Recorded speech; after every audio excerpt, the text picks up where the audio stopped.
Foot pursuit. Stop! Stop! Welcome, Dee Dee. Nice to be here. It's awesome to have you here.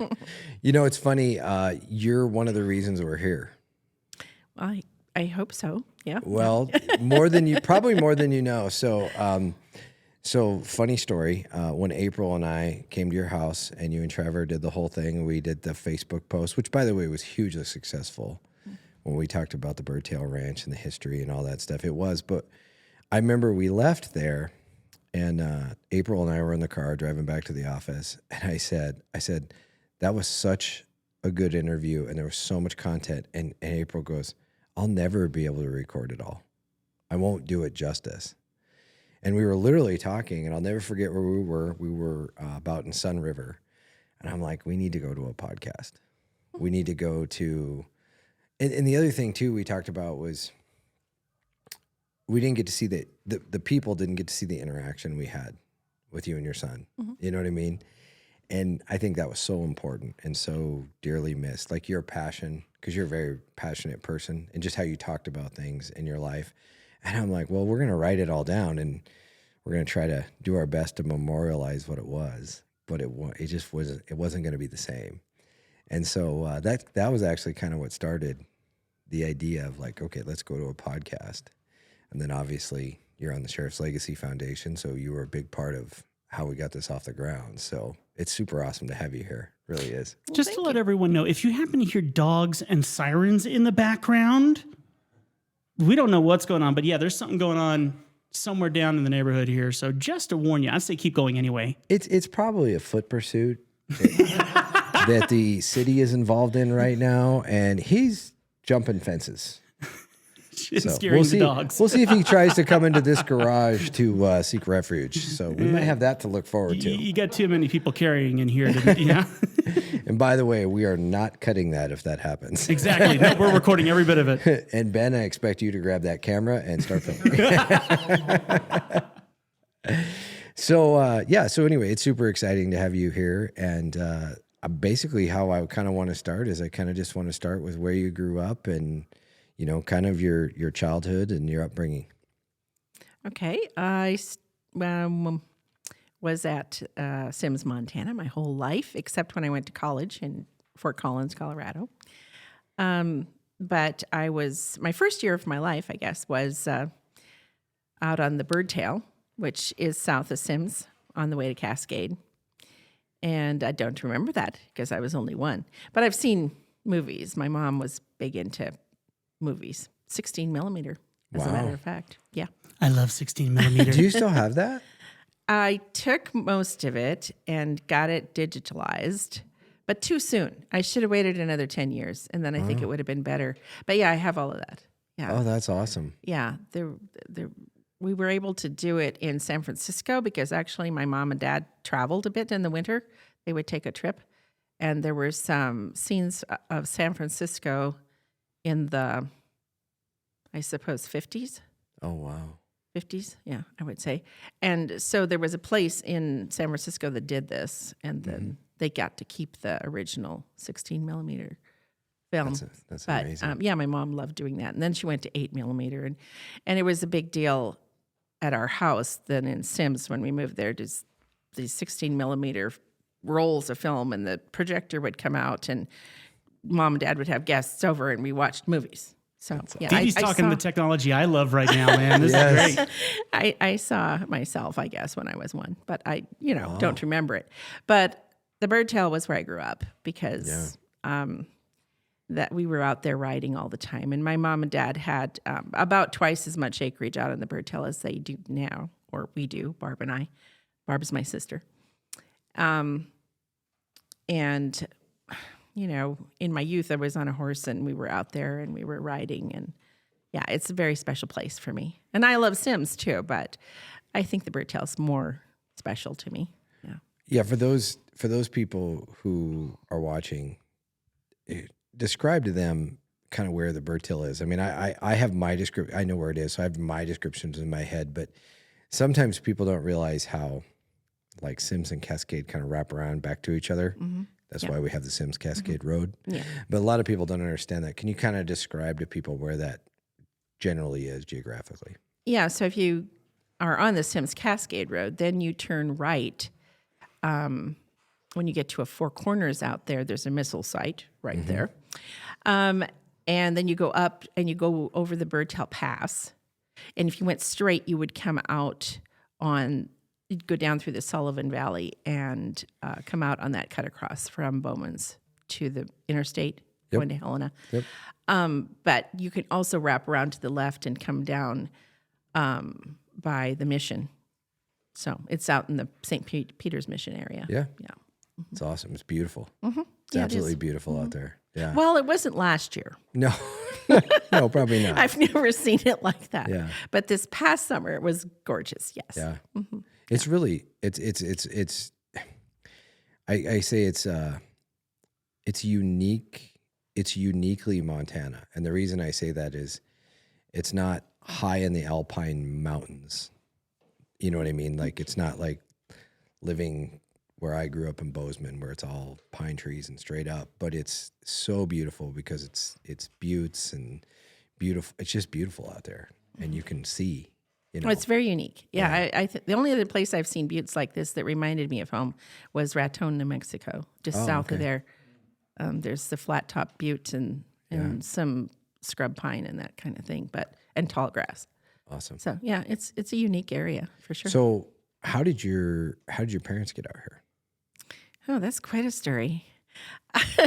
So both of my grandpas ran away from home at a young age. So my mom's dad, Kurt Deal, was from Pennsylvania. He was Pennsylvania Dutch, which doesn't mean Dutch. It means Deutsch, which is German. But anyway, he ran away from his home there to come live with his brother, who had already come to Montana, and just wanted to be a cowboy, and always was. Yeah. Wow. And then What time frame are we talking about here? well, late 18, I don't know, maybe 1900 on that. Yeah, maybe 1900. So Because my mom was born in 1919. Yeah, probably. So your family's like the original Yellowstone that you see on TV. Yeah, They're yeah, like- right. We're not.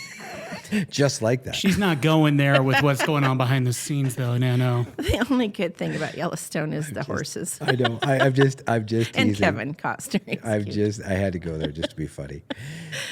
And then on my mom's side, her mom was one of the Reeds who lived on a ranch that's now covered up by Canyon Ferry Lake.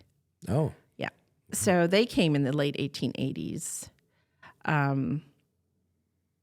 And then my mom's dad and then her mom met, and she was born at Winston, my mom.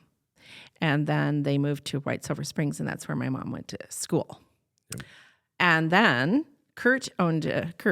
my mom's dad, owned a place there on Beaver, they called it, which is, I believe, about 20 miles out of White Silver Springs. I've ridden there. I don't know how to drive there for sure.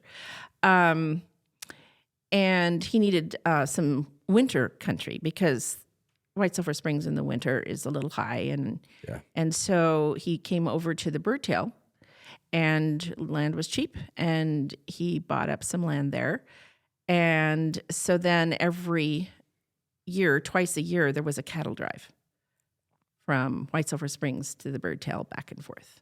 wow. I think it was about 3 days. My sister got to get in on that. I never did. I wasn't old enough. Is that like over Kings Hill? I don't remember the route. It would have been over Milligan. Oh, okay. Over Milligan. Yeah. Wow. Yeah, that had to be a little rough though. Yeah. Yeah. But everything was. And I don't think there was the fences to deal with, Yeah. or that kind of thing that there is Absolutely. now. Yeah. So anyway, that's how my mom's family got to the Birdtail area. My dad's family, my grandpa Deer, and I never knew either one of my grandpas, by the way. They died young. But Grandpa Deer was from England. Now there's also the thought that he's from Scotland. But my dad said he was from England and lived on the Isle of Jersey. And they had a some kind of a furniture store or something there like that. And he didn't want to do that. So he stowed away on a boat and came to Eastern Canada and then migrated west to High River. And at one point, my grandma's family were on the Birdtail, decided they would go up to High River and see if they could make more money up there. So they went up. I don't know if they ever bought a place or not, but they were there, and that's where my grandpa Deer met my grandma Webb. And so then they fell in love, and he came down to the Birdtail from Canada. Or England, however you want to put it. However you want to put it. Yeah. Mm-hmm. So, kind of a rough heritage, but... No, that's an amazing heritage. I mean, that's awesome. That's the American dream right there is, I guess, going to, No, it totally is. Yeah. They're getting away from things they didn't want to be a part of and going to, a different place to start their own life. I think they both just wanted to be cowboys. That's my guess. Yeah. Yeah. That's great. Yeah. So then your parents, Doug and Nancy, talked to me about how they kind of come together and. Well, it was those summering in the Birdtail area that when my mom came over with her dad, and that's how she met my dad. Yeah. Yeah. Mm-hmm. He got back from World War II, and that's when, I don't know if they had met before that or not, but that's when they married, was after World War II.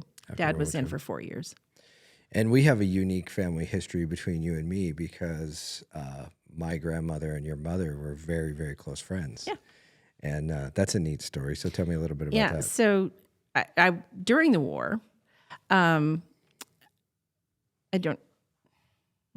guess I probably couldn't get the exact year, but in the 1940s, my mom and your grandma were in a sorority together at Bozeman. Yeah. And just became lifelong friends. Was it AOPI? Yes, AOPI. AOPI, yeah. Mm-hmm. Yep. And they became very good friends along with a couple other people. Bobby, who was also an AOPI. Lifelong friends. Yeah. And then Dad and your grandpa, your grandpa wasn't really a cowboy. I'm not sure what his profession was, but he was a professional. He was an ag guy. He was a farmer. Okay. He wasn't really a cowboy. You're right. He was. In fact, he ended up working. I believe he ended up working for the federal government in agriculture in Helena. That was his career. Okay. But they loved fishing. Oh yeah, it was fly fishing. But he was a farmer though. He was like all into growing stuff. That was his deal. Yeah. But it was my time with Dad fly fishing and Glenn. Yeah. So it was usually those two that went fly fishing. I remember as a kid. I don't remember what your dad did in the military now because it's just been so long. But I remember. Oh, that's a story in itself.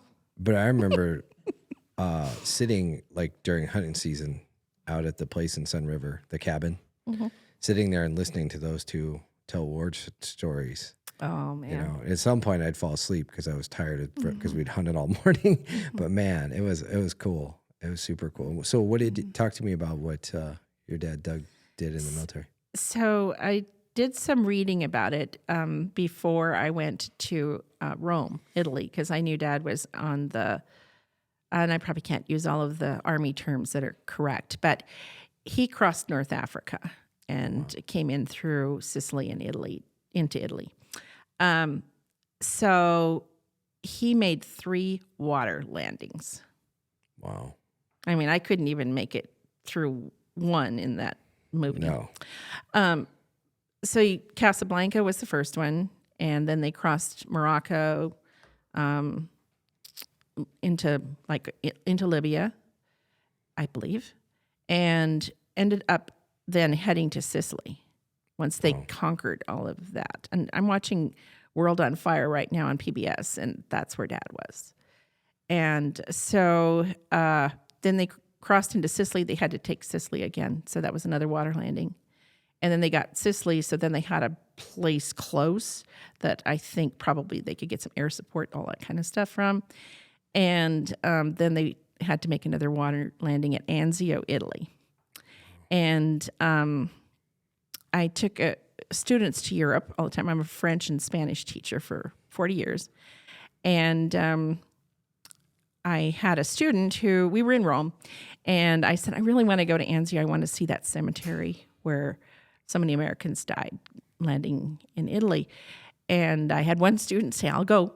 So we jumped on a train and we went out of Rome and we went south to Anzio. And then we got off at Anzio, and it actually is at another little town at the cemetery. So then we had to walk, and we're walking and walking and walking a couple miles.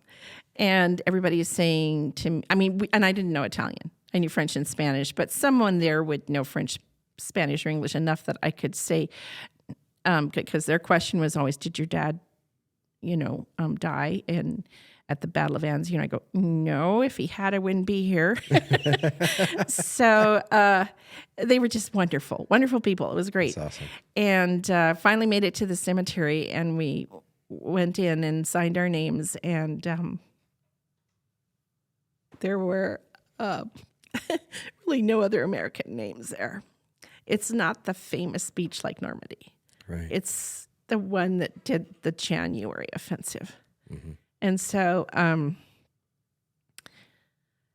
we signed our names, and then we went in and read all the stories. It's a wonderful cemetery. 5,000 Americans perished there. Wow. Yeah. That's So it's as insane. big as Normandy almost as far as how many perished there. It's just not the battle that is so famous. Yeah. Yeah. There's a lot of things in history like that. Yeah. That something gets attention. Mm-hmm. Wow. Yeah. That's crazy. It's crazy we're talking about that sitting here on Veterans Day. Yeah. Yeah. That's amazing. Yeah. No, it's wow. That's great. Were you able to relate any of the people to your father? Were you able to, did you know like units and all that stuff? Or? Well, yes. And I can't quote it now, Yeah, but it's I okay. had done that reading before. Yeah. So they have a big wall that explains the offensive and where Dad was. He was in, and with Matt, I also knew how all of those divisions went, but he was in Right. C division or something like that. Okay. And so I could study where he had come in, Wow. but we saw the beach where they landed also. It's a recreation now, but Is there still signs of it? Is there still signs that there was a major battle there? Like, is there any craters or anything left there? Do you that's a remember? good question.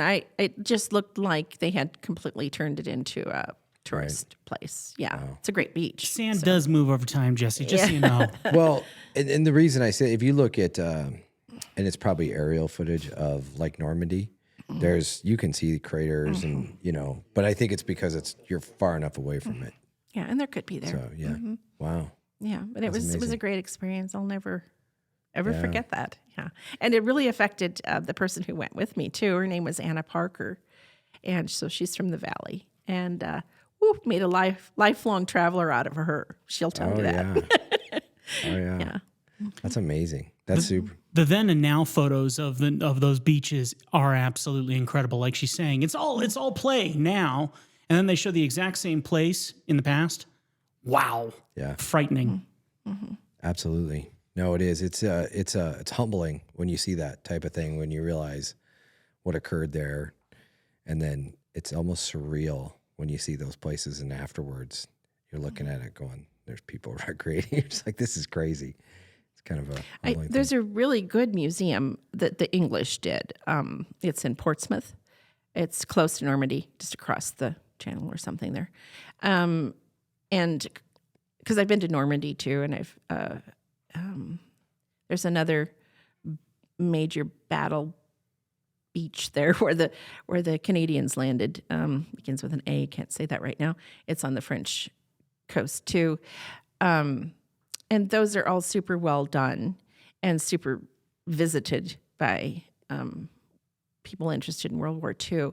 But Portsmouth has a great museum on the offensive into Italy.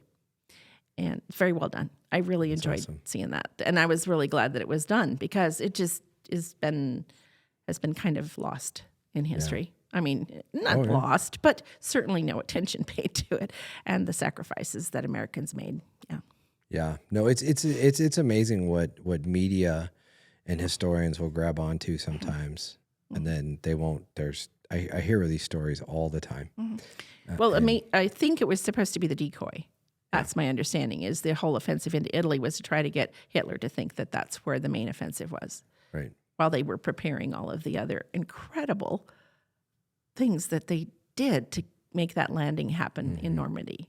That in itself is pretty amazing. Yeah. Unfortunately, when you're the decoy, you usually face the most casualties. This is true. I don't know what the percentage was, but Yeah, it was a lot. 5,000 were buried there. So did your dad talk about it a lot? No. No. I didn't get much out of him on that. He did do some recordings for our high school. We had an amazing English teacher, and she wanted to record some history. And so I have some of that, but he didn't really like to talk about it. Yeah, I bet. I can't. Yeah, I can't imagine. I don't remember my grandfather Glenn talking about it tremendously much, but I remember my dad has his diary, and I've read his diary. It's pretty fascinating. And then I've seen things like he was a waist gunner in a B-17, and I remember he had holes through his feet, like all the way through. And I remember as a little kid seeing that, and I remember I asked him one day. I said, Grandpa, what happened to your feet? And he's like, well, it's from the flak, from flying over, because they flew over Germany all the time and dropped bombs. And his 8th Air Force crew is credited with dropping the bomb on what was supposed to be Hitler's nuke and stopping that from happening, which probably would have been the end of our world as we know it. He wasn't much of a pull my finger grandfather, was he? No. Look at the holes in my feet. Yeah, it was. I remember seeing that as a young boy, and I remember the impression it left on me. Like, holy cow, my grandfather's such a hard dude that he has holes in his feet. It just blew me away. It had left a big impression on me, as obviously it did on you as well. Yeah. Slaughterhouse 5. Yeah. I forced our book club to read that. Yeah. It's a tough one. Just hard to read. It's probably how the war was. Right. Didn't make much sense. Yeah. But it's about like pilots. And then we watched like Dunkirk, I think, is also so well done about those situations. Yeah. yeah. Oh gosh. That's the submarine one, isn't it? No, Dunkirk. I don't believe so. No, Isn't that? Dunkirk is mostly in the air with the pilots. Mostly in the air. Okay. It's like 3 things going on at once. Okay. Yeah. You have to watch it a couple of times. Yeah. Yeah, it's the British coming back from. They had an offensive in an expeditionary force that sent troops into France, and then they got pushed back out of France. Okay. It's near the beginning of the war. I'll have to watch it. Yeah. Oh, it's a great movie. Yeah. So, so then your mom and dad, so Doug and Nancy, start forming a relationship after World War II, and they get married. So talk to me kind of about how their relationship evolves with the ranch, and Well, they both liked horses. yeah, So we always had cattle. I think that during all of those years, there was about 300 mother cows. Is what Mom and Dad ran, and but they always liked horses, and they decided to get involved with the quarter horse breed because it was just a new thing, really, in the 50s. Started in the 40s, but kind of became an association and everything, I believe, early 50s. And Mom and Dad were definitely involved in getting the Montana Quarter Horse Association going. And they were influential in getting High School Rodeo going. They were influential in getting 4-H going. All the stuff we just take for granted now. right, Somebody had to start that.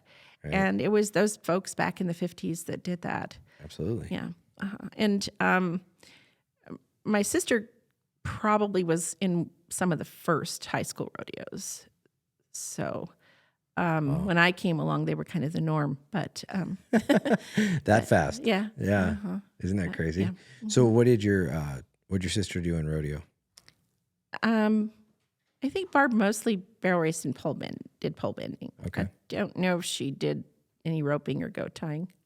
I don't remember her ever talking about those things like I do. I mean, you can't get me to get near a goat. I really hate goats. Yes. Sorry for all you goat lovers out there, but there goes our whole audience right there. That keeps the horses calm, right? Isn't that the Yeah, the calming goats. Isn't that the calming goats? Yeah. Yeah, I just watched Ferdinand with my daughter. I know we love them because of the calming goat. Yes. that's good. So, so then what'd you do in rodeo? What were your events? Everything that was offered. Really? Yeah. So it's kind of interesting that rodeo So did you ride bulls? was open. No, I didn't do that. Come on, kind Dee of. Dee. I did poles and barrels and goat tying and breakaway roping. Yeah. But That's still hardcore. I mean, come on. I'm not doing that. yeah, it takes a lot of work. Yeah. And I had good horses though. Yeah. So Is- mom and is dad, this, is this your mom and specifically- dad's horses now? Yeah, absolutely. Okay. I never rode anything but my mom and dad's horses. So what's the breed of horse you're riding when you're a kid in rodeo, like in high school rodeo? Well, one of the first studs that mom and dad got, his name was Bearcat. He wasn't the first. There were others before that, but Bearcat was the main one. And we had a lot of daughters of Bearcat, and the one that I ran barrels on up at the Calgary Stampede was a daughter of Bearcat. And I was trained my own. I mean, mom helped. I was pretty young. I was like 10. So, but still, I just had ridden forever. So it was no big deal. And are they is Bearcat, is this the quintessential Birdtail? Midnight, those looking- old bloodlines. Yeah. Right, but is it the look and everything, the symmetry of the horse, everything like it is today? Yeah, we always have stuck with the same kind of horse. They're all around horses. They are smart. They're kind. They're straight legged. They're, got some muscle, got some speed, got some cow. Yeah. Yeah, we just never backed away from that. We just always wanted an all around horse. I have one of those horses, and I can vouch that they are the most amazing horses. I don't know if you saw the pictures, but we just put Sammy on Wiley Oh, no, I last haven't week. seen that. Yeah. So my 3-year-old Sammy, her favorite thing in the world is horses. Like ecstatic about it. And she got to go on her very first horseback ride on Wiley. Too cool. Yeah. So no, and they're the greatest. They are the greatest looking quarter horse you'll ever see. Seriously, I mean, they are. They're just beautiful. They're exactly what you expect a quarter horse to look like. Yeah. And, it was always well thought out what my mom and dad did with horses. So they took the Bearcat horses, and they had lots of speed, but needed some refinement. So then they bought Classy Bar. And Classy Bar was by Sugar Bars, and he gave them more speed and a lot of refinement. But they were still cow horses, lots of cow in those Classy Bars. And then my mom and dad bought Two-Eyed Fox, and he was, he had points in 8 events and was a great halter horse too, before they specialized. Now quarter horses, you have a lot of specialization in them. Yeah. And in my opinion, that's fine. But Yeah. why? Because most people just want to get on a horse that will do anything you ask. And Absolutely. excuse me. I think Wiley's a Two-Eyed Fox descendant. Yeah, I think he's a horse. grandson. Yeah. Yeah, grandson Two-Eyed Fox. Yeah, yeah, you're totally right, and I agree with you. For someone who isn't like a rodeo competitor and has a event that they do, they have to be good all around. They got to do a bunch of different stuff. Right. Yeah. It went more like you have specialized halter horses now, and specialized cutting horses, and specialized reining horses. But fortunately, the rodeo people kind of need an all-around horse. Yeah. Because they have to have those same qualities. They have to be able to think. They have to be sound. They have to have some muscle, and they have to, thank goodness, look good. Because we've got barrel racers really, really interested in quarter horses, and barrel racers have good taste. So luckily, the quarter horse breed is doing fine. And they in have that area. barrel racers have expensive taste, very expensive Seems taste in like it, horses. Yes, which you guys definitely fit that bill. So that's good. Good for you as far as that goes. So talk to me. We've never talked about this. We've talked around it, but we've never discussed this. So you're doing all these different rodeo events and stuff during your high school years. And then what was the hardest event that you did? What was the event that you were like challenged you the most? Well, goat tying I did because I had to, because I wanted to be an all-around cowgirl and win the saddles. But that was never fun. And it wasn't that challenging. I'll just tell you the worst experience I had. So there was a coach at Casper College who didn't think girls should be rodeoing, which is a whole nother story, because it was one of the few athletic things that girls were allowed to do in the 60s. Right. Yeah.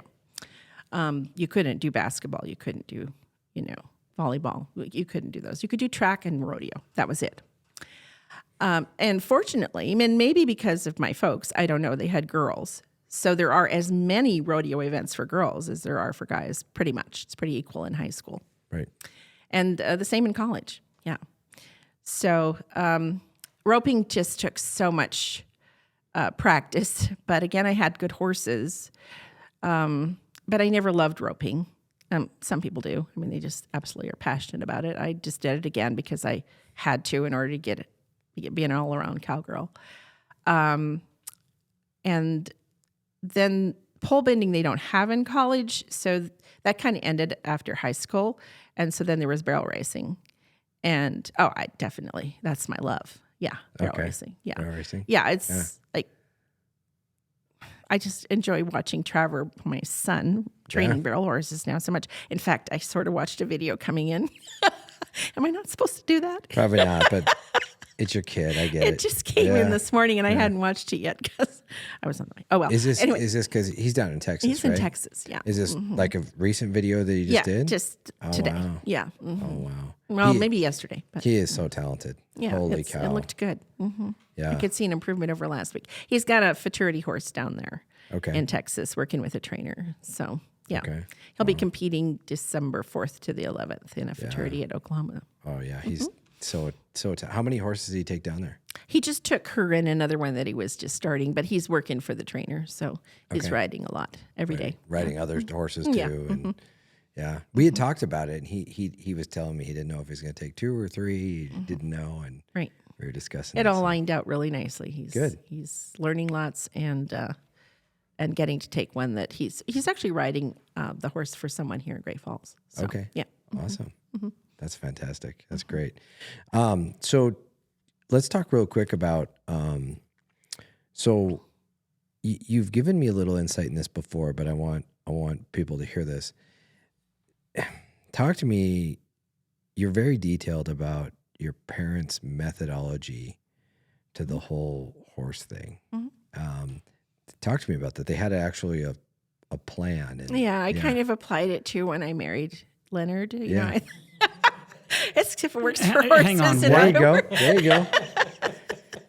This. Do Hey, you rate up to my horse? Let's find out. Well, Leonard always said he married me because I had the 2 prettiest mares. So it goes both ways. oh, that's great. Yeah. That's great. Yeah.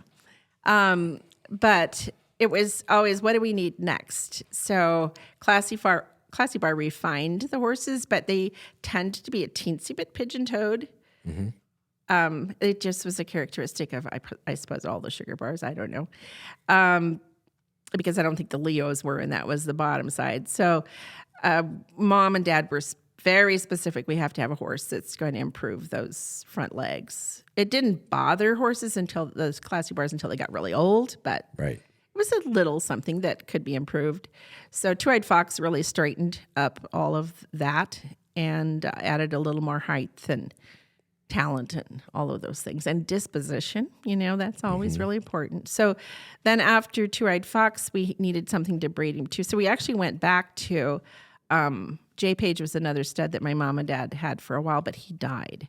So we didn't get many colts by him. But we found one, Ribbon Page.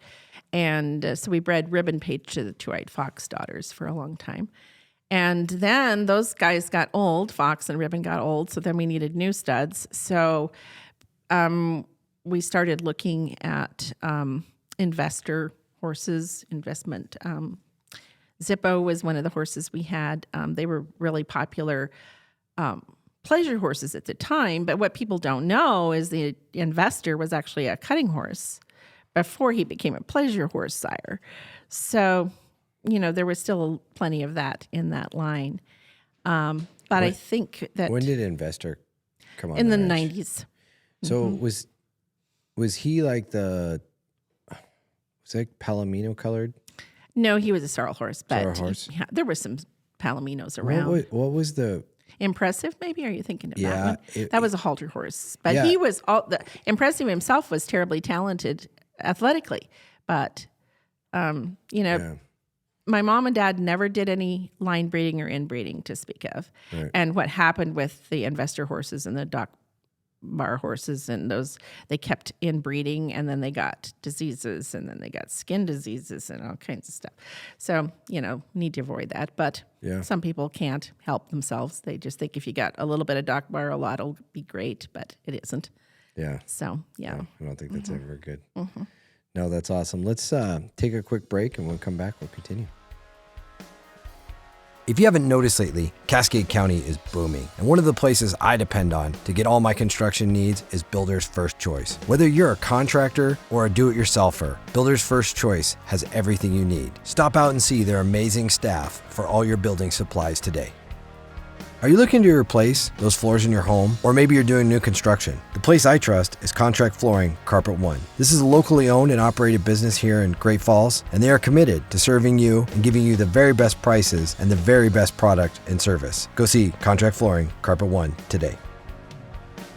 The Double Barrel Cafe is all about you, the amazing people of Cascade County. With every purchase you make, they give back to our community. Every bite and sip fuels their mission. Let's make a positive change, one cup and one bite at a time, because the Double Barrel is not just a cafe, they're building a better community.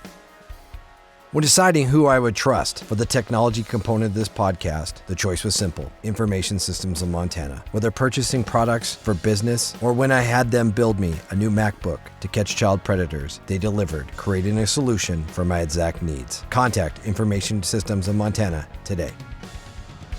Your health journey is as unique as you are. The Peak Great Falls has everything you need for your fitness journey. They are your partner in wellness, with a top-notch facility, an expert staff, and a very welcoming vibe. Locally owned, community-driven. Join them today. If you're passionate about firearms and the Second Amendment like I am, one of the best places in all of Montana to go is Mitchell Supply. Jim and Tammy Mitchell have been running this gun store for decades.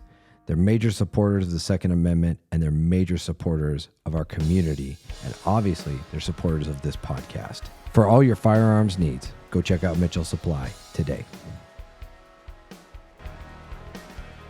All right, and we're back. And so before we went to break, we were talking about how your parents, Doug and Nancy, had kind of refined the horses and different things, and you were talking about that type of stuff, and that's super fascinating to me, because I mean that could not have happened quickly. That had to have taken a lot of time and a lot of thought.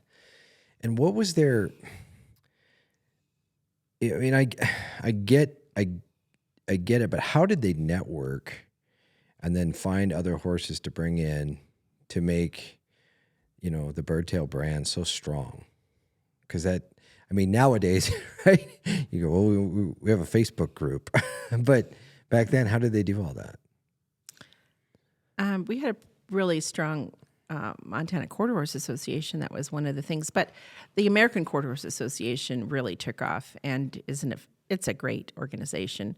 And they have magazines, and there was, advertising in those magazines, articles in those magazines. So I think the quarter horse breed, probably had its own ways of promoting horses. I did think of something about the two-eyed fox thing that might make it clearer what was driving everything. So, of course, my folks are trying to make a living. I mean, that's the big driver. Right. So to get into the horses, you've got two daughters coming. They need horses to ride. So I think the impetus for doing the high school rodeo, and then that evolved into horse showing. as there weren't any horse shows, but as 4-H came along, then there were more need for horse shows. And then the quarter horse shows got really big. There used to be, I think there were 88 quarter horse shows in the state of Montana at one time. Now there's like 3. So things come and go, you know. Wow. So we had to kind of change our thought of raising rodeo horses, because you couldn't sell a baby colt to a cowboy. This wouldn't happen. They wanted him, 6 years old and broke, trained, and ready to go. And we weren't necessarily doing that. So with the 4-H coming along, then there was a good group of people who wanted to buy baby colts and go do things with them. And then the quarter horse people, that all became big. And so they would come buy baby colts to take them through and show them. And my mom and dad always focused on, you got to have a horse that a youth and an amateur can ride. And so that became really big. And we have a photograph of all two-eyed fox horses at the Great Falls State Fair Quarter Horse Show. And there are at least 25 in that picture with all of their riders. I want to see that picture. Yeah, it's a great one. That'd be one. awesome. Yeah. I really want to see that picture. So then it became more and more important to have the horse shows thing, but that started to die out when trainers became judges and judges became trainers. When that happened, then you're cutting horses instead of being real cow horses that would get down low and really look a cow in the eye and cut. It became a trainer could take a horse with good ability but no cow, and they would go clear to the left and they would go clear to the right or whatever. It was all trainer driven. And those horses started placing because trainers were judges and judges were trainers. And the same thing happened in the horse show world.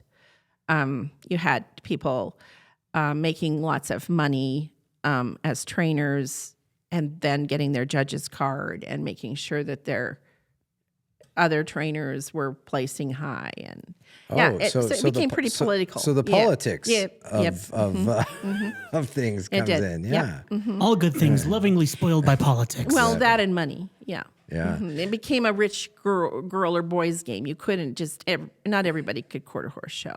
You had to have a trainer, and my boys didn't, but they always had to train their own, and they were really glad that they had to do that, but they weren't then because they had to watch the kids with a trainer who beat them, maybe, But in the end, they were the much stronger rider because they always had to train their own. They're a true horseman versus. Absolutely, yeah. So and they thank us now, but when you explain that, just so people can understand what you're saying, and I just want to try to capture what you said. What you're saying is that the trainer, the horse isn't really that cowy, but what they're doing is they're training that horse to look like it can perform really well. Like it's an athletic horse. The horse is a great athlete, and the trainer is making it do really cool things, but it's not really responding to the cow. It's being trained to do these things. And there's the difference because it's not true. Well, It's yeah, not and the true average to the- Joe can't train one of those. Right. But the average Joe could train a horse that was cowy. Right. Yeah. Absolutely. Absolutely. And it's not true to the agricultural heritage of the horse. Correct. Can I interrupt and ask a favor? Can you explain cowy to me in this situation? Just because I'm the newbie, there's going to be idiots like me out there in the world. Can you tell me a little bit about that? It's a great question. So a horse that is cowy, if you take them into a herd of cows and you give them 5 or 6 chances to run and head that cow, I mean, it won't take 5 or 6. After maybe 2, they're watching them. They're very intent. Their ears will go forward and their eyes will be on the cow. And when the cow turns, the horse turns. You don't really have to do anything to them. So basically, it's a working horse. That's correct. Yeah. Interesting. My dad explained it to me one time when I was riding Wiley, and he told me one time I was around cows, and he started yelling at me, and he's like, "What are you doing?" He's like, "Stop controlling him. Just let him do his thing." And because I don't even remember what we were doing. We were just herding, but something I was doing, I was screwing him up. And he's like, "Just put the reins down on his neck and let him do his thing. He'll be fine." you know, and it's true. And all this, then I learned what he would do, and then I was better. I mean, it wasn't that difficult. Like, he really knew and understand what he's doing. And I don't think I truly understand it, but my dad tried to teach me that. And yeah, I mean, I've heard that term since I was a little boy, and it is hard for people to understand. You almost have to see it. You almost have to be sitting on a horse when it starts to do it, because there's also a feel to it too. It's an interesting thing that we've kind of lost. You know, a horse has its own intelligence. It figures out its own thing and does it. And you're used to cars and four-wheelers, which is how I've heard, you know, Right. on four-wheelers, and it's a different game. Yeah, we think we're in control. Yeah. Yeah. Till you flip. Yeah, exactly. Till you break your neck. Yeah, it was funny because when I was in search and rescue in Gallatin County when I was in college, I had choice. I could go do four-wheeler stuff. Well, I didn't have a four-wheeler, but we had horses. And so I always did the horse stuff. And oh my gosh, searching for people on a horse was 10 times better than being on a machine. 10 times, because I could look around, because the horse could do his own thing. Right. You know, and I didn't have to worry about the horse. Yeah. They're sure-footed. Yeah, So, yeah. absolutely.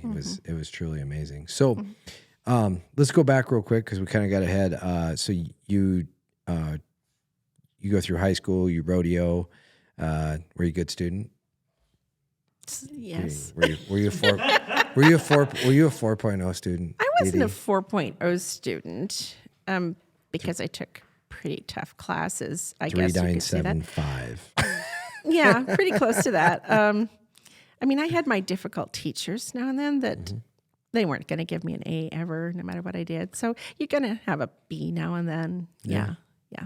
But no, I loved learning. I still love learning. That's why I'm on the Sheriff's Foundation. I learn something every time I go to one of those meetings. Yeah.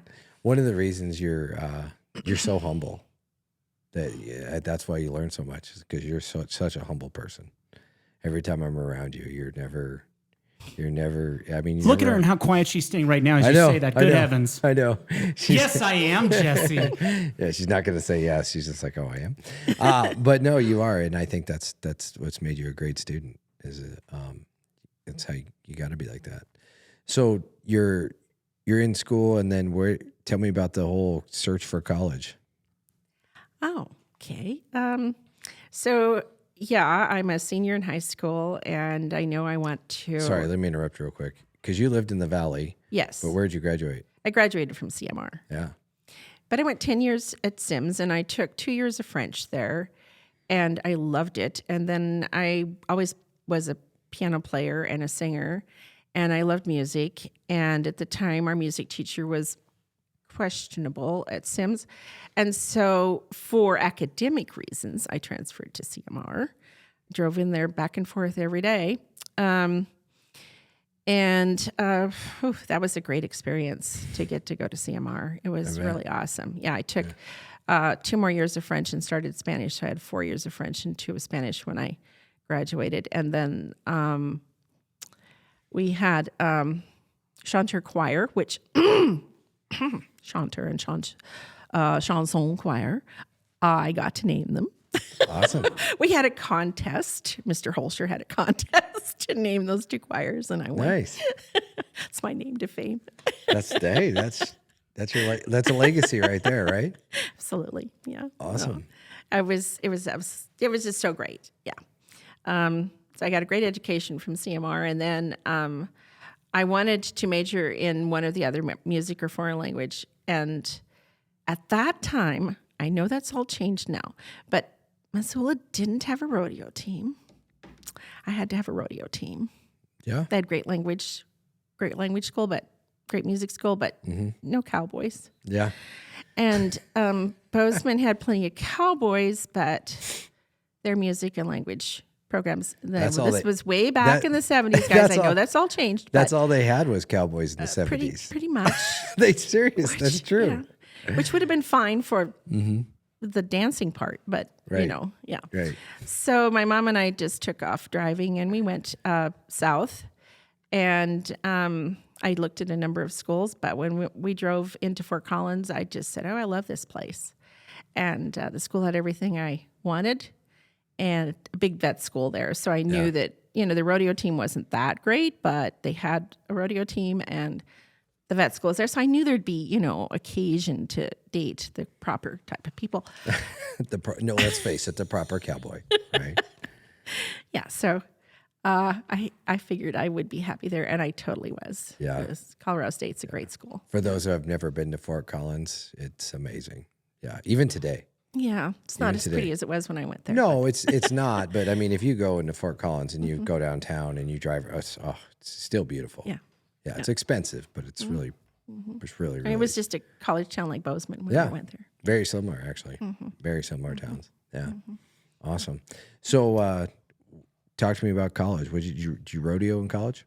Yes. Did you? Yeah. And that's where I had to continue doing all of the events because I wanted to be all around. So, yeah. My sophomore year was my best year. I did win the Rocky Mountain region all around cowgirl, and I won the barrels. So that was good. And then my junior year, I knew that I wasn't going to rodeo much because I was going to go to France for the summer. I had made a connection at a rodeo, Shelby, actually. So we didn't have Facebook. No, you didn't have those kinds of things back then. No way. So it was 1971. I was Miss Rodeo Montana, and I was at a rodeo in Shelby, and I ran barrels and did Miss Rodeo Montana, which was new for Miss Rodeo Montana. Up until then, they didn't compete. But a friend of mine from 4-H, Ina Ann Baudry, if she's listening, introduced me to a kid from France. He was a International Farm Youth Exchange, IFE, they call it. It was with the 4-H program, but he was living on a farm in northern Montana, and she said, oh, he would just love to speak French with someone. So she brought him over to my trailer. We meet. He says, if you ever get a chance, well, you can come to France and spend the summer or whatever you need to do. Well, I took him up on that, but he was a guy, and, there wasn't a lot of correspondence. I just said, I'm going to show up on this date. I'm a junior in college. Right. And there were some other, I also joined a sorority. And by the way, whatever people think about sororities, it was a marvelous experience for me, as it was for my mother. Is strong women, Yeah. Absolutely. Yep. And Do you think it's changed? Do you think that sororities have changed over the years? no, I still think it's a bunch of strong women. And people are just a little frightened of that. People are terrified of strong women. Yes. Very much so. Yes, they are. You speak the truth. So anyway, I landed in Luxembourg with a trunk, not a suitcase. I thought I needed a trunk because I was going all summer, Right. So I have this stupid trunk, and you can't take a trunk on the train. It goes on the train, but not with you. It goes in a different section. Right. So I'm trying to get all of that organized, and this gal comes up to me, and she's working on her master's in the south of France, and she says, "Can I help you get some of this work?" Oh, thank goodness. So we get on the train. I have been awake, I don't know how long, by the time I finally arrive in Paris. And you can't just go, on your phone and get somebody. You have to get to the phone booths, and then you have to have a token that goes in the phone booth so that you can actually make a phone call. And I'm learning all of this as I go. I don't know any of that, Right. And it was my impetus for taking students to Europe. You're going to know some of the ropes before you go. You're not going to go like I did. Right. Absolutely. You're traumatizing our young listeners right now. Yes. Well. Yeah. So finally I get hold of Hubert. His name was Hubert. And he says, "Oh, yeah, I know you're coming, and I'll be there." Okay. So I have to go to La Consigne, which is where my trunk is. And there's a couple of men there. And at the time, I had long blonde hair down to my back. I'll say back. And, I was pretty good looking. And I'm sitting there, and it's getting later and later. And the only thing I could say saved me that night was that I could speak French a little. Right. So finally, Hubert shows up. he can't take my trunk because it won't fit in the back of his deux chevaux. A deux chevaux is 2 horsepower car. Oh, yeah. A typical European car, right? Yeah. Yeah. 2 people could pick it up and turn it. So I get them back, and Hubert won't speak English to me, even though I know he knows it. He says, no, you're in France now. When I went to America, I had to speak English. So, okay, fine. I've only been awake for I don't know how long.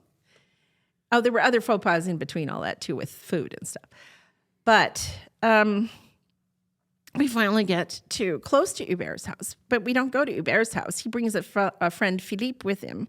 So I have Hubert and Philippe in the front and me in the back of this little deux chevaux. And we arrive at Philippe's house, and they have a huge bowl of strawberries and champagne. Nice. Yeah. No? Party time. Not nice? No, you were... Fabulous. It was fabulous. Okay. But I wasn't a drinker. I Right. never drank anything really till I went to France and Right. developed a taste for wine. But I wasn't a drinker, but the champagne is good, as you know.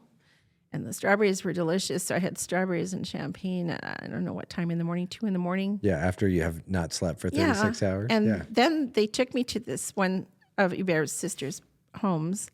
And I got into bed and I didn't wake up they said 2 days. I mean, I suppose I woke up, but jet lag just, it's jet lag's geez. weird, yeah. and so you can't move. It's just like, so I suppose I just went right back to sleep. I don't know. Anyway, 2 days later, I come staggering down the stairs and, hi, I'm here. I'm here. Yeah. So That's awesome. but it was a fabulous summer, and I learned to speak French pretty well. And I ended up staying with a different sister who liked horses, but she was pregnant at the time. So I got to ride her horse and take riding lessons in French and do jumping, which I had never done before either. Okay. Did you write English there? Mm-hmm. Yeah? Yeah. I had been in an English saddle a Had you? little bit, but Had you? I hadn't done any jumping previously. Wow.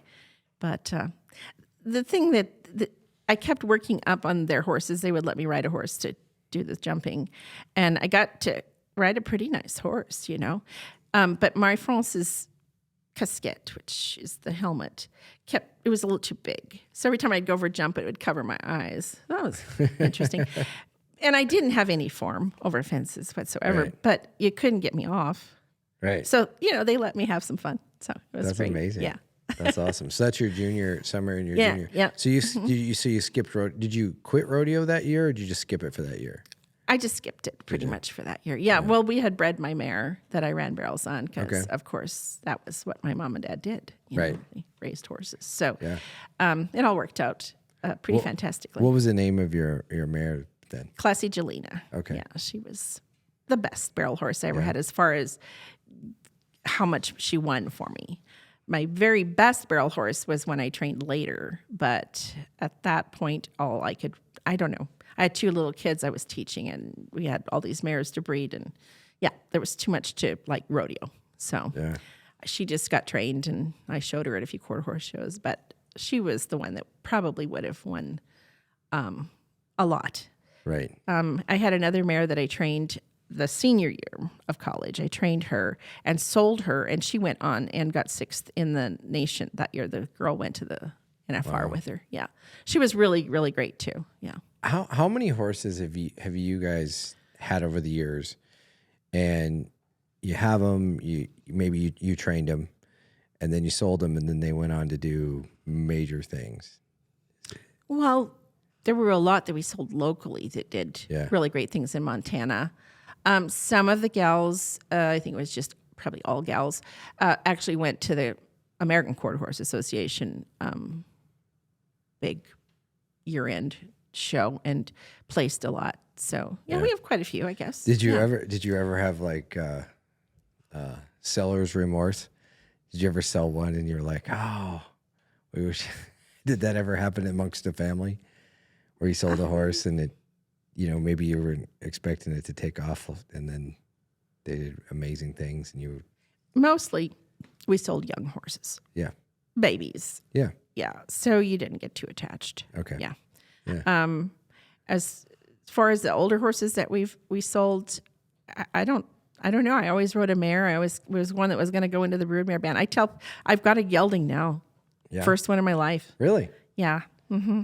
Because my old mare died last summer. So yeah, it just happened to be this guy came along and I'll ride him. But geldings are kind of boring. But Do you have a favorite horse over your life so far? Everyone has their soul dog, their soul cat, or their soul pet. Do you have a soul horse? I tried to kind of narrow that down for the Cowgirls Award thing, the Heritage Award deal. Yeah. I couldn't. It was just, as they came along in my life, they were the best horses I ever had. Because the mare that just passed away last summer, I kept telling everybody she's the best horse I've ever had. Right. But I'd had lots. Do you of good think ones. Do you think that's a tribute though to your family's legacy of consistency? Absolutely, yeah. Because I think to me that's what your guys' brand is so good about.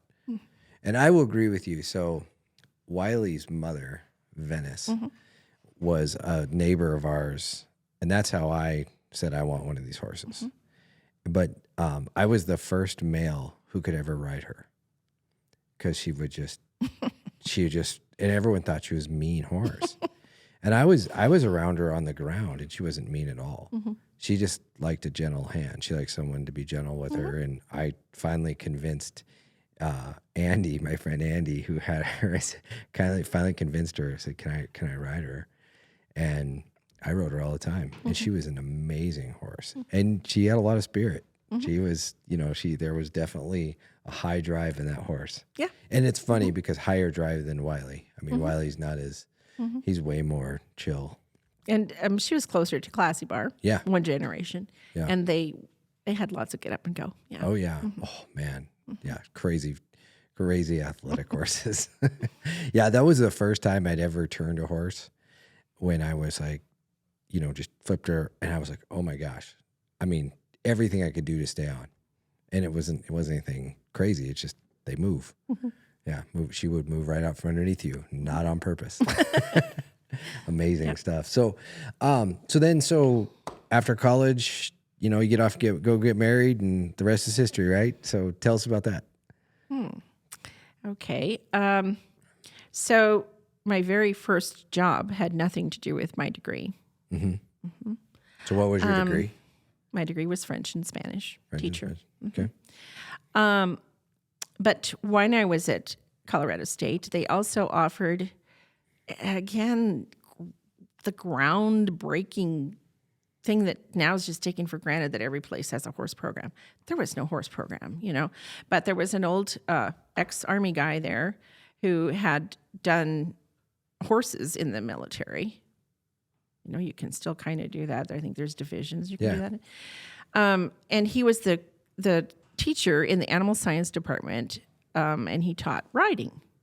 So you had beginner, intermediate, advanced riding. And then if you took advanced riding, then you could become a riding instructor. So I did all of that, got to know the old fella. And he was, just a really great guy. But he retired the year I was a senior.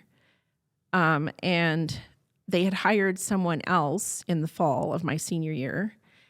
And he quit after winter quarter. So spring quarter comes along. They don't have a teacher for all of these. It was such a popular thing to take. It was, through the animal science department. And the classes were always filled up way ahead. And there they were. They didn't have a teacher. So I graduated a quarter early. And so he called me and said, would you be interested in teaching the riding classes? And was better than just hanging out waiting for the wedding, So, right. So up until then, I was just substitute teaching here and there. Right. And I said, sure. So I got that job, and then it was a summer job also. It was a bunch of little kids, teaching little kids to ride. And then fall quarter comes, and I'm still there. And so I did that for 3 years. Wow. Yeah. And winter quarter, we didn't ride. There was no indoor arena. So I had to teach packing and outfitting. Oh, really? And the people who pack and outfit that know me know that was a stretch. But fortunately, was that literally just fake it till you make it? Is that what it was? Or did you? I faked it for a year.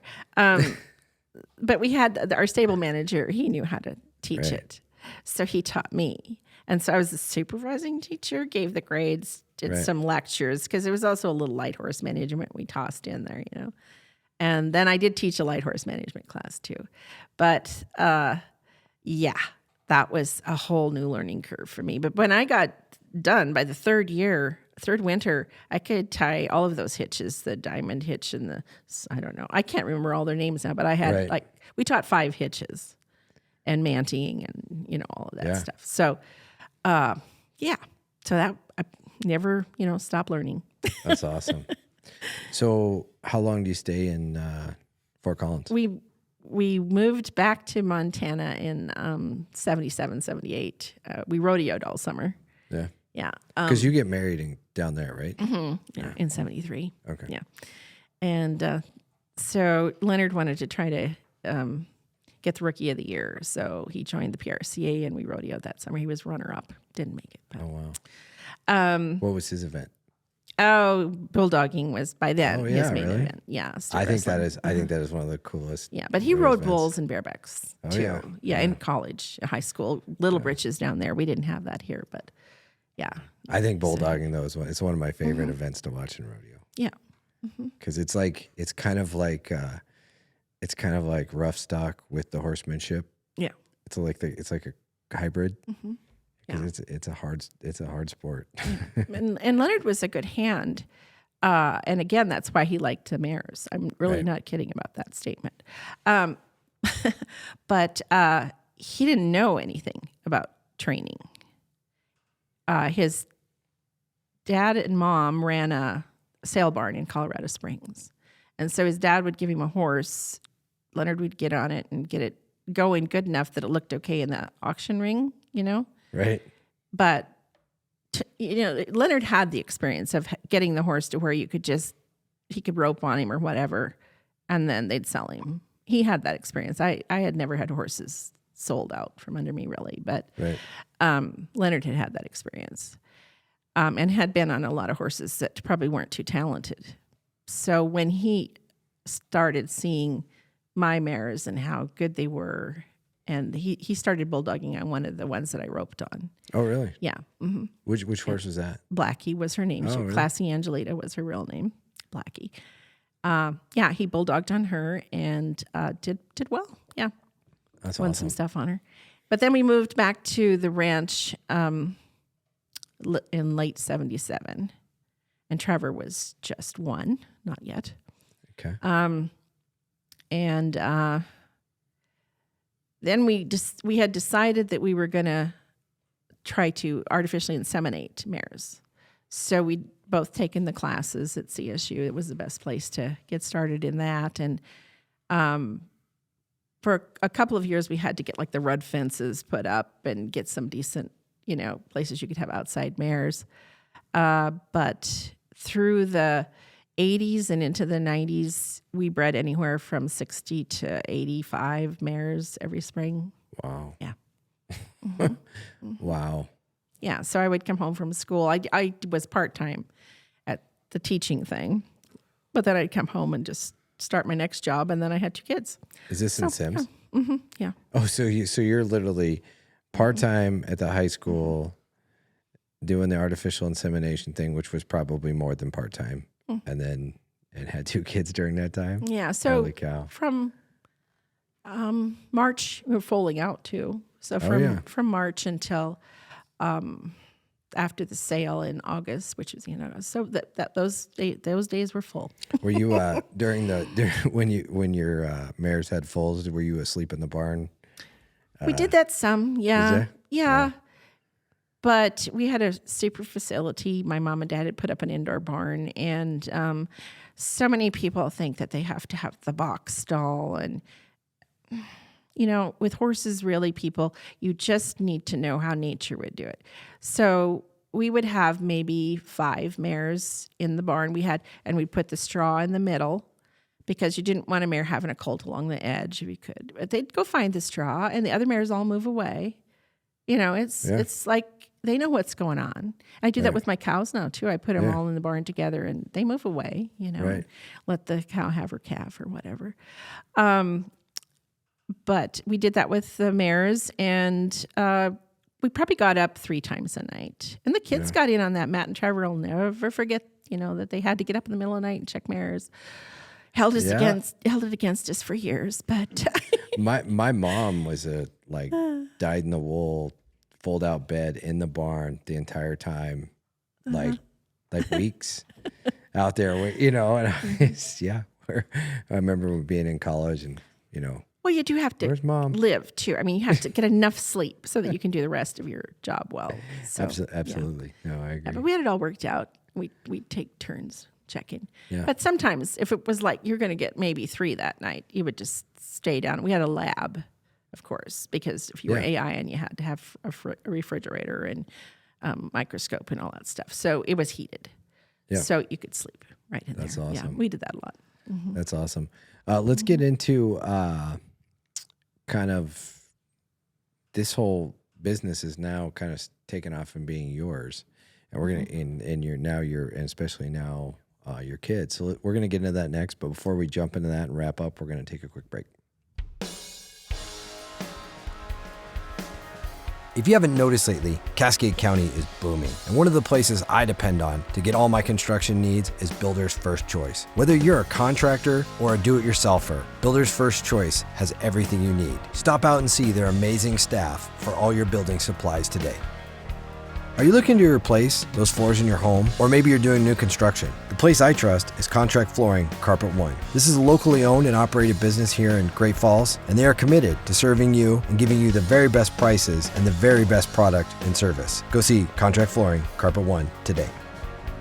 The Double Barrel Cafe is all about you, the amazing people of Cascade County. With every purchase you make, they give back to our community. Every bite and sip fuels their mission. Let's make a positive change, 1 cup and 1 bite at a time, because the Double Barrel is not just a cafe, they're building a better community.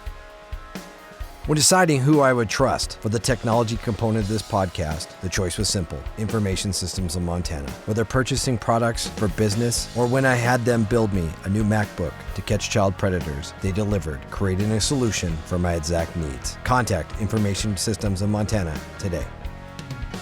Your health journey is as unique as you are. The Peak Great Falls has everything you need for your fitness journey. They are your partner in wellness, with a top-notch facility and expert staff and a very welcoming vibe.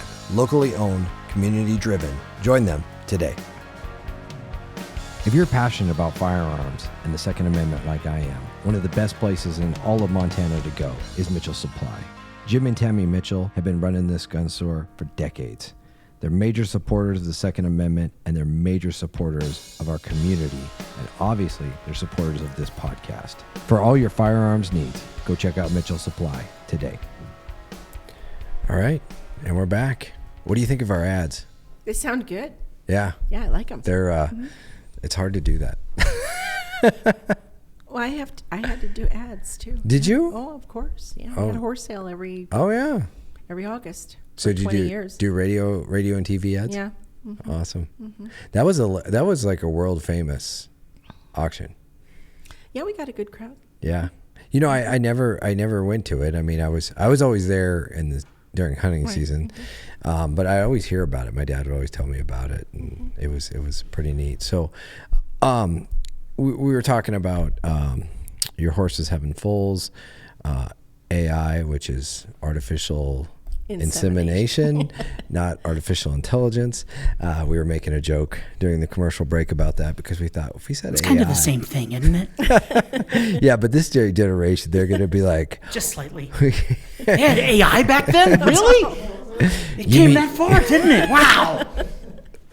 I could go down a rabbit trail on that. So you're at this point in time, is the business of all this starting to be yours? Is it, are your parents starting to kind of, I don't want to say, I know they never really retired, but I mean, are they starting to take a step back and you and your sister are kind of running it? Well, my sister and her husband and me, Leonard and me, yes, we were running it. We were doing all of the footwork. Mm-hmm. Yeah. Did that happen purposefully? Was that a thing where, Doug and Nancy sat you down and said, hey, you guys are going to start taking a bigger role, or did it just happen organically? Well, Leonard is the one who wanted to come back to Montana. I was perfectly happy where I was. But She would have preferred France, obviously. I love France, yes. Still do. But I said, sure, that sounds all right. And our focus on the horses was where we were at. Yeah. Yeah. Mm-hmm. That's awesome. That's super awesome. So, your two sons, Matt and Trevor, tell me about what did they do? Just, we don't have to go into it like we do with you, but what's their road and where are they involved in the business today? So, as kids, people would say to us, how did you get your boys involved in horses? Because it was mostly girls that did horses. And Leonard and I would look at each other and go, well, they didn't really have a choice. It's what we did. So they did it. And like I said, they always trained their own. They took multiple colts from yearling to maturity, which is yearling to 5-year-old. They started 4-H horse shows were big then. AQHA horse shows were big then. So there was lots for them to do. And there were lots of kids at the horse shows, so it was lots of fun. I think they totally enjoyed themselves at that whole deal. But what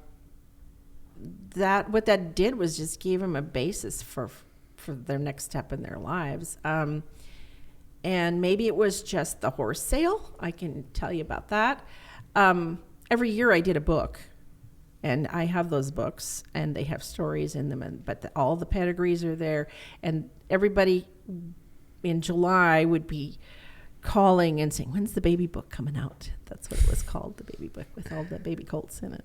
That's awesome. Yeah, so every summer I had to do that. And in order to do that, you had to take photographs of the baby colts.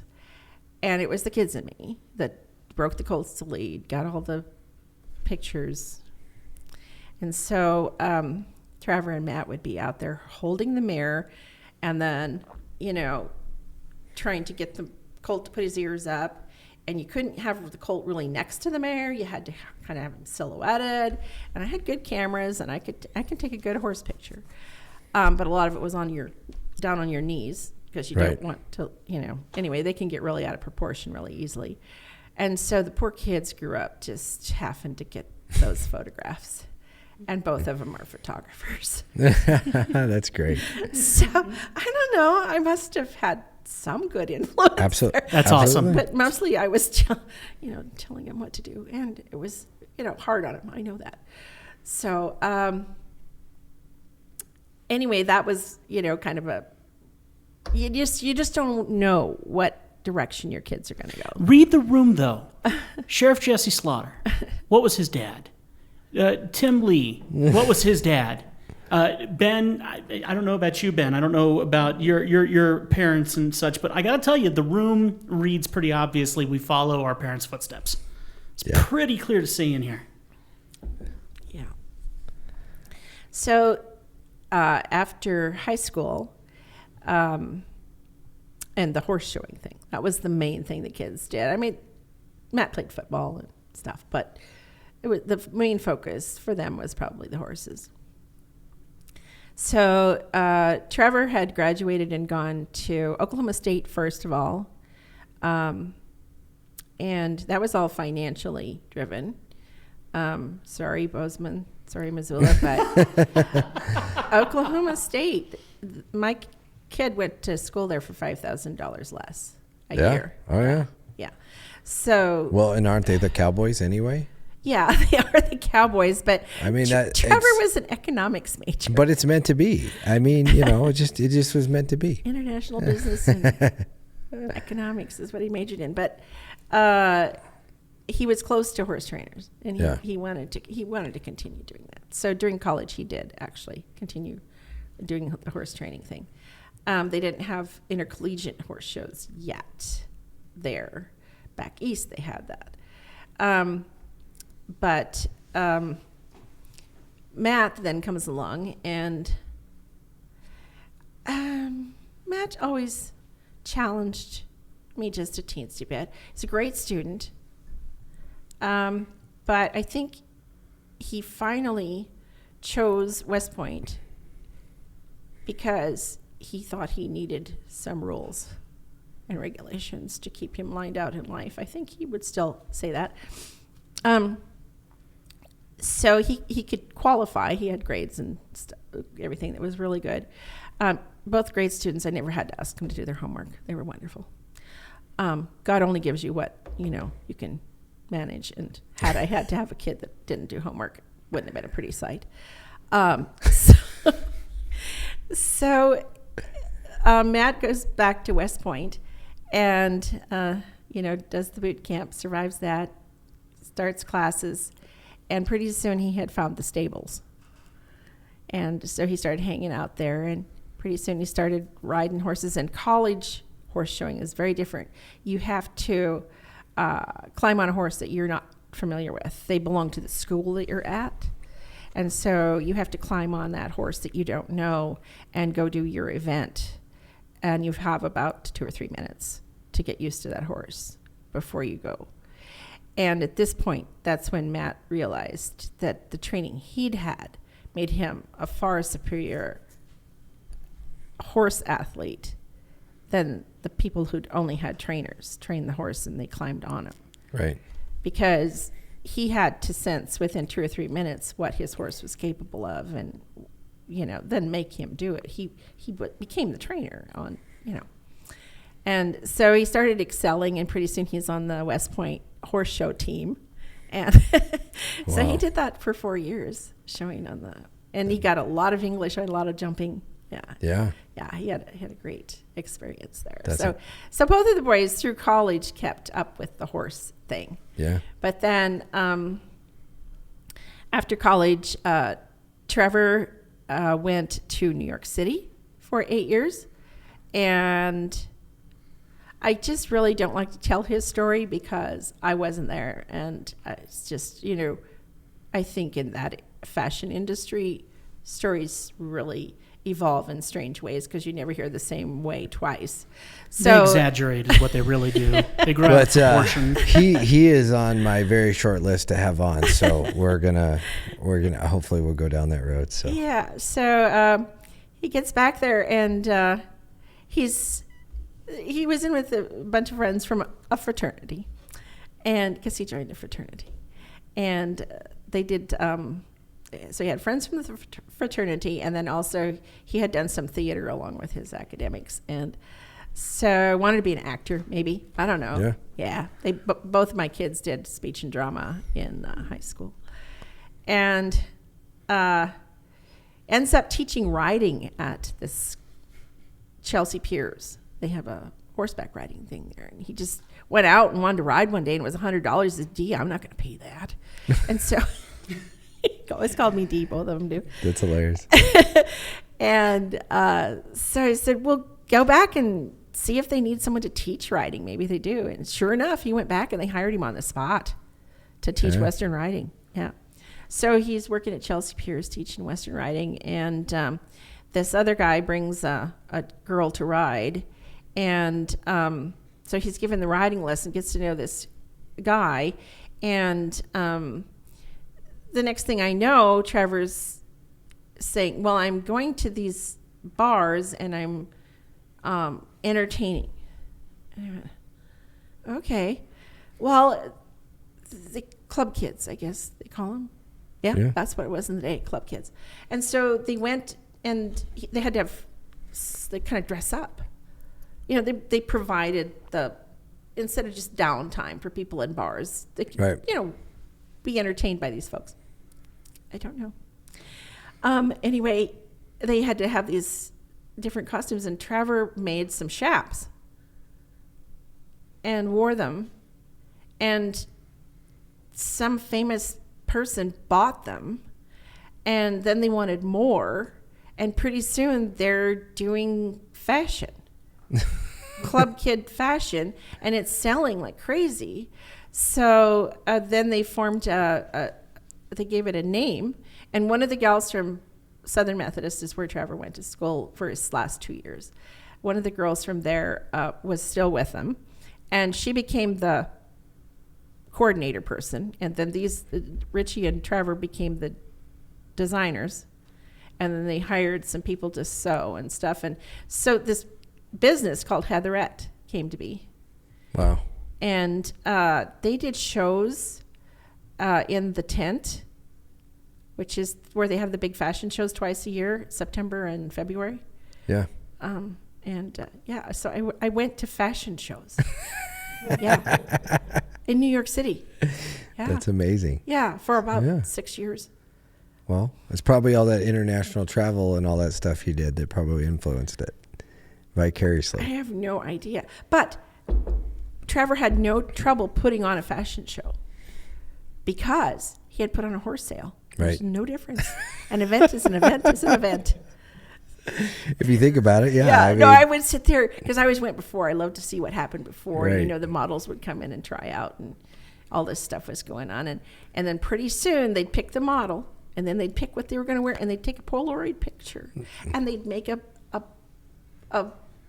wall of how this was going to go. Like an agenda. Absolutely, with the pictures on there, how this was all going to go. And I said to Trevor, well, you don't have any trouble with that because you helped me with sale order all the time because you have a specific sale order. You know when to put in the weaker ones, when to put in the strong ones. You got to keep your horse sale going. So, absolutely. Yeah. Anyway, so he just knew what to do. That's super cool. Super cool. But it was a very different experience. Yeah. Yeah. Mm-hmm. What did Matt go on to do after he graduated from West Point? He became a helicopter pilot. So he had to go to helicopter pilot school in Dothan, Alabama, to Fort Rucker. Yeah. And so he was there about a year and a half. And then he went to South Korea for 3 years and then Iraq for a year. Wow. Mm-hmm. As a helicopter pilot. Yeah. And he flew Blackhawks, didn't he? Yes. Yeah. Mm-hmm. Yeah. It's interesting to me, and I love your family story because one of the things that's interesting is, with really the exception of you and your sister, I mean, and not everything about you two is the same, so I'm not saying that, but the family dynamics get really different. But I always think about you when I think about that because you did so many different things. And I think like that's kind of the gift you gave your family was, hey, this variety is the spice of life. Go do different, you know what I mean? Go do different things, go experience things. Cause that's always what I've gotten from you when I've been around you is it's like, try new things, learn, get out there. Don't be afraid. There's a lot of courage in your family, a lot of courage. That's really something to be proud of. Thank you. Yeah. I always wonder why my mom and dad let me go to France. Yeah. 21-year-old girl alone. Yeah. But they did. Let me ask you this question. How would it have gone if they'd have said no? I'd have probably gone anyway. I was wondering that too. I know you well enough to know I don't think that's the answer. Well, there was a reason for doing that. I needed to learn how to speak French. I could read it, I could write it, it's no problem. But I didn't know how to speak it, and there's only one way to learn how to speak a language, and that's to get immersed.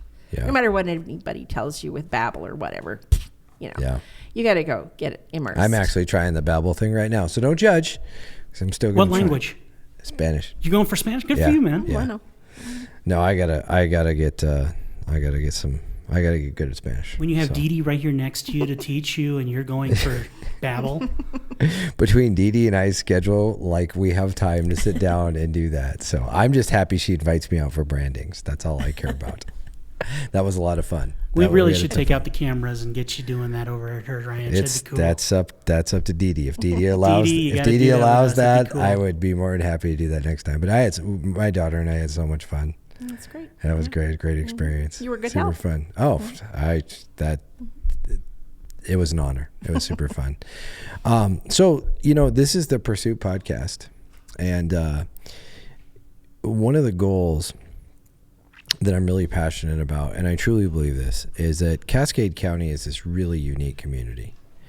We have our problems. We have our fighting and our bickering amongst ourselves, but And I want your perspective on this because you've traveled a lot more around the world than I have. But I've been to a lot of places. I've gone and seen a lot of things. And I just feel like we're so unique here. I still feel like this is still real America. It's got lots of, It's getting more and more culture, but it does have diversity, especially for Montana. I think it has a lot of diversity, but it also has a lot of, there's still just, the history is still super rich and super deep. And, I feel like it's our responsibility to make sure that we don't lose what we have here. And there's huge challenges coming. I see a huge out-of-state influx of people coming in. I'm already seeing it, but I'm not saying that's bad. They bring a lot of good. And actually, I think a lot of the people recently have come in and brought a ton of good. There's been a lot of businesses stood up and a lot of really neat things. What do you think, just speaking locally, what do you think our biggest challenge is moving forward to, keep us going in the right direction? Thoughtful politicians. Okay. Tell me more about that. I think there needs to be a lot less rhetoric and a lot more policy debate. And for an agriculture person talking. All right, I'm in a 1-ton truck pulling a 22-foot trailer with 9 cows in it, and I'm trying to drive down the road between Sims and Augusta and keep that on the road. Right. So ask your people that are in your different businesses what they need, and we'll tell you. And it's not going to have anything to do with what national politics talks about, probably. Absolutely. Yeah. So I think that might be an example. I don't know if that's what you're looking for or not. So it's funny you should say that's exactly what I'm talking about. Is we have too much information. There's too much stuff coming in through our dumb phones. Too much outside information. Well, and just too much information in general. It's overburdensome, and it's people who have. I mean, all you have to do to make your media go anymore is you take out your own credit card and push what you want, and more people see it. So. That's exactly what I'm talking about. Let's just pick 3 local issues for you in agriculture. And they don't have to be just in agriculture, but let's start there. What are 3 issues that for you as a business owner involved in agriculture that politicians have wrong, and what are the fundamentals that we should be focusing on when it comes to agriculture? Well, I would say, and I have said to everybody, this is my next year. I don't know that outside people can help us much when we're in the middle of a drought like the summer before. Between like COVID, we had a group of about 8 to 10 people that did everything together, so we didn't have to worry about COVID much, because we just kept our group small and isolated. So along comes COVID, and you've just gotten through that, and then last summer comes, and I have never seen the Birdtail as dry as it was. Not all of Montana was dry 2 summers ago, but from the Birdtail north of the Canadian border pretty much was like this table is how it looked, and I had never seen it like that. And so the worries I had at that time were, how am I going to keep my little cow herd? Isn't even that big, but I have to keep enough grass in front of them. I have to find them water.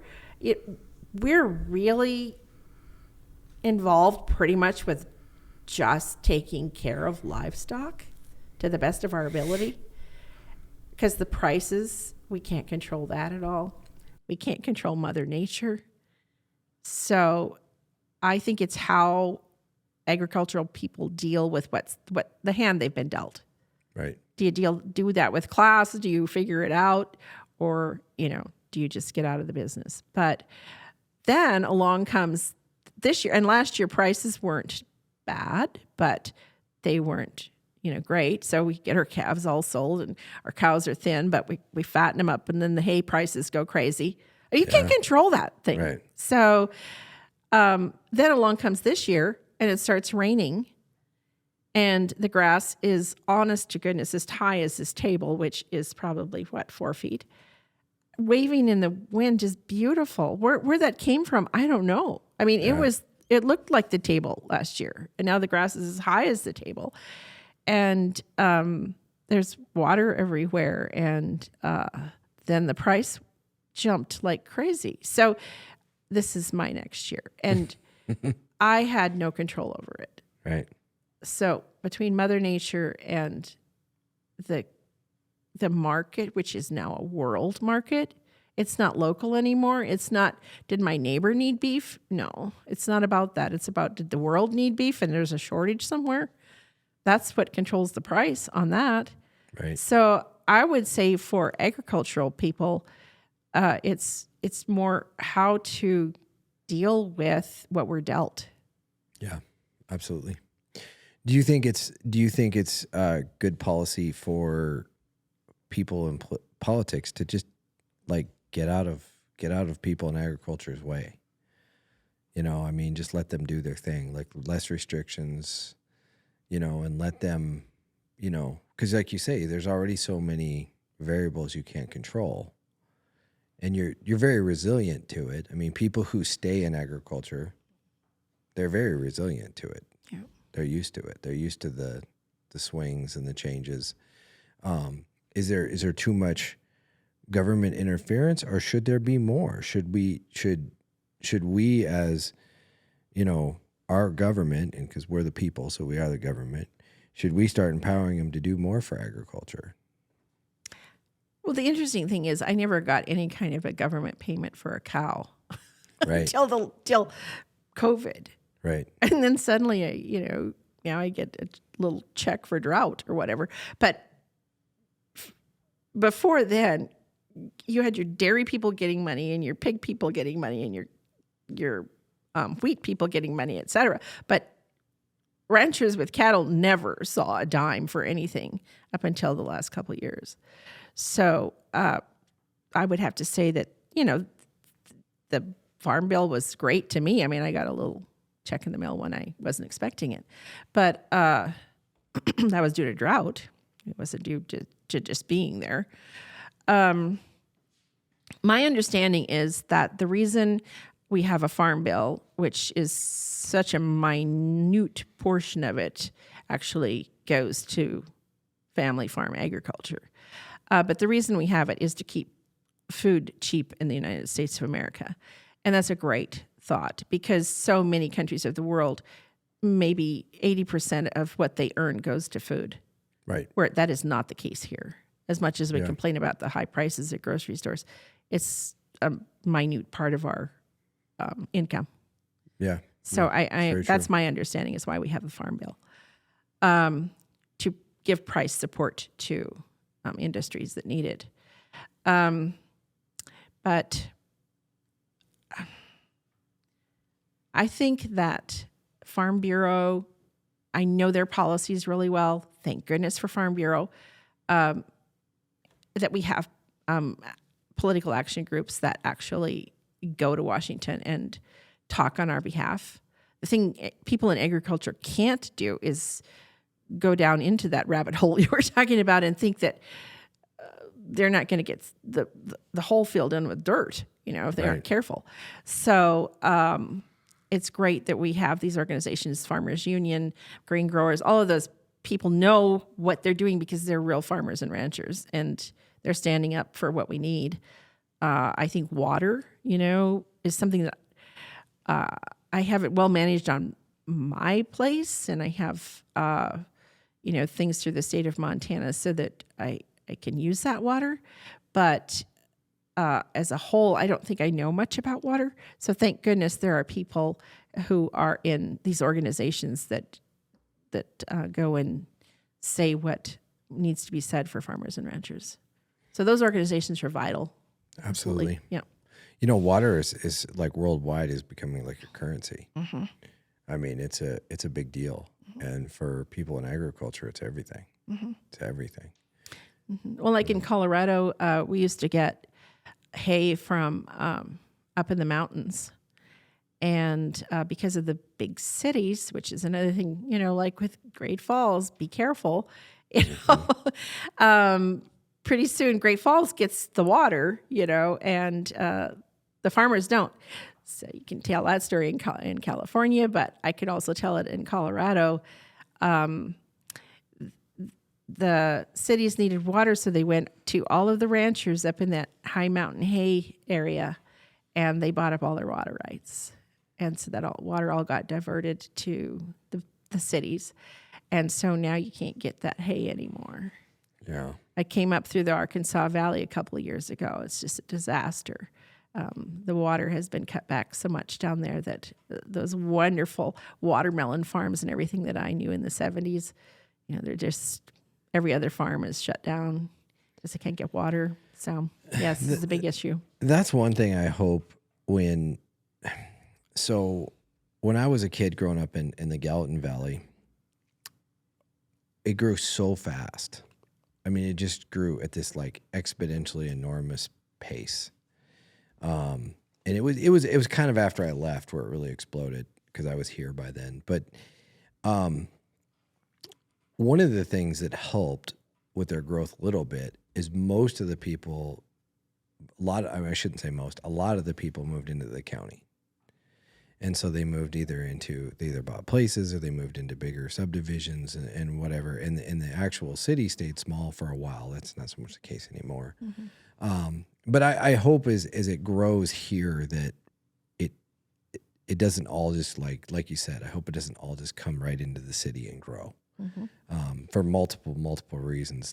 We could talk taxes and a whole bunch of other crazy stuff. That the reason I have that thought in my mind. But one of the other thoughts is when you don't live in a city, you learn really quickly about things like water rights and wills and all those things that people take for granted under their little city water pressure that they don't realize. And so, the growth plan that they're going to have to take as people come here, they have to be very careful about that because this is already a very large city. Yeah. For Montana. Very large. Yeah. Well, don't get me started on the Gallatin Valley because my mom said it was the best soil in the state of Montana, all covered with houses. I can quote her. Yeah. Yeah. It's sad to see. It's so true though. It's obscene. Yeah. But the thing that worries me is I think I grew up there in the 90s and I'm looking at what's happened to Great Falls and Cascade County right now and we're next. So the Europeans do things differently.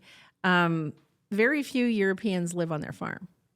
Okay. They live in villages on the side of a hill. Okay. And then they go out and work the farm. But they figured that out thousands of years ago to do that. But not Americans. We just have to put a house on a flat piece of land. That's our goal. But don't you think though that's the freedom aspect? I have no idea why we do that. But no, seriously though, like we want to be away because we all see all these laws, how they get super restrictive when you live in cities. But if you live out in the rural area, you kind of get left alone. And I think it's kind of the part of the American dream, part of the reason your grandparents came out here is they're like, I want away from that. Yeah.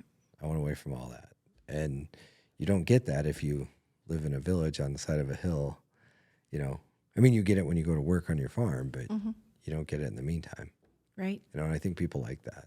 I think that's a big reason. There are different philosophies out there. No, and I mean, just saying. No, we could look at other places and how they do it. I don't disagree with that philosophy. What I'm saying though is I think the individualistic ideals of America are different than Europe. Europe's more about the social good, where we're more about the individual rights of people. Yeah, and France is a beautiful country because people respect agriculture. Right. It could be covered. The whole place is only as big as the state of Montana, right. All of France. So, it could be totally covered with homes, but it isn't. The you go to any little French village and it's on the side of a hill if it can be. Yeah. Yeah. Yeah. No, and only someone like you would know and really understand that because you've done both and you've looked at both. I don't fundamentally disagree with you from a fundamental like save agriculture, let's produce more food, let's do better things for America. I just don't think the freedom, the whole pursuit of life, liberty, and the pursuit of happiness is going to tolerate that. I think they want to say, I want to be, get off my lawn mentality. And I just say but laugh about that because my last guest. But no, I think that's going to be a big hurdle for any if you were trying to do something like that for people to overcome. Yeah. No, I guess my point is the same in education. Study other countries and how they do education, and then maybe you won't be at the bottom of the scale of having kids educated, because there are other ways to do it. I'm just saying, be willing to study how other people have done things, and maybe we can apply something like that. Or at least take what you like about it and apply it. Exactly. Yeah. What is it Portland? I think it is. Although Portland's kind of a train wreck now. But back in Portland's heyday, I believe they had a rule where they wouldn't allow their city to grow anymore. They wouldn't allow any annexation because they have huge like farmers markets and stuff out there. And I think it was like the rule is it had to go up. So you could skyscraper it up, but you couldn't go out. And they did that to preserve the agriculture around it because that's same thing, kind of fertile ground, good place to be. So no, there is some ideas like that being applied. It's good stuff. Well, Dee Dee, thank you so much for coming on. I'm definitely my goal is to try to convince both of your sons to come on because I think they both have a great, unique story that's very unique to this amazing place. And I just really appreciate you and appreciate everything you do. And thanks for volunteering for the foundation. And I hope you enjoyed it. I did. Yeah, that was great. Always good to have a conversation with you. Awesome. Thank you so much. You bet. All right. Take care.